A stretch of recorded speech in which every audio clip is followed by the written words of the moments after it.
In today's modern army, what we're looking for from the recruit is, first of all, they must have self-motivation, have the willingness to learn, and a high level of fitness.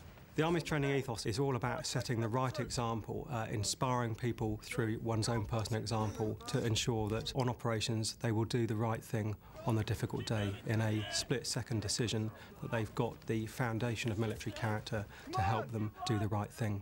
Army training is about giving potential soldiers the skills they need to be effective on operations and to minimise the risks. Okay.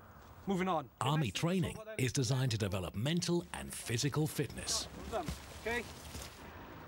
Army training has changed. Standards are as high as ever, but soldiers are trained through coaching and inspirational leadership. Shouting and screaming at soldiers, especially 16 and 17-year-olds, doesn't work. What you have to do is persuade them, encourage them, and develop them as people. The training is far more compassionate. We develop people, we coach, we mentor, and we will do everything we can to help them achieve the highest possible standard they can. The Army recognises that everyone is different in the way they learn, and that people learn at different rates. Much better. All recruits have different learning abilities and they learn in different ways. So you need to change your way of teaching to suit that recruit so it's more individual. Training staff are highly aware of their duty of care towards these young recruits who may be leaving their families for the first time. They work hard to make them part of the wider Army family. At a lower level of training when they first come, I mean, you're meant to take it easy on them for the first couple of weeks. You've got to let them adjust from civilian life a little bit.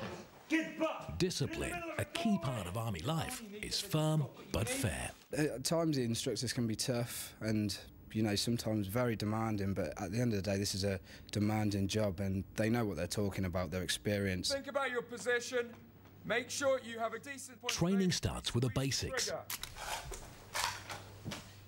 then builds up to become more like real operations.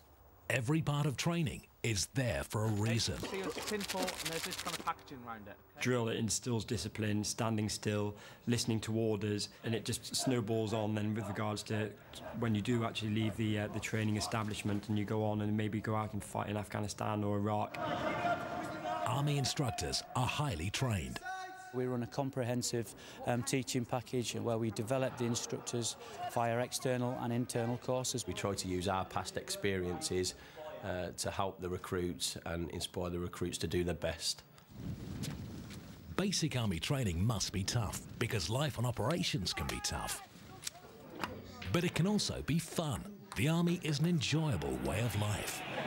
My advice to any recruit coming in would be to work hard, keep your head down and get on with it. And enjoy it. It challenges them mentally and physically, but also in a fun way. They just don't give up, they've got to keep going and keep going. They've always got to give 100%. It's fantastic. I'm making something of myself.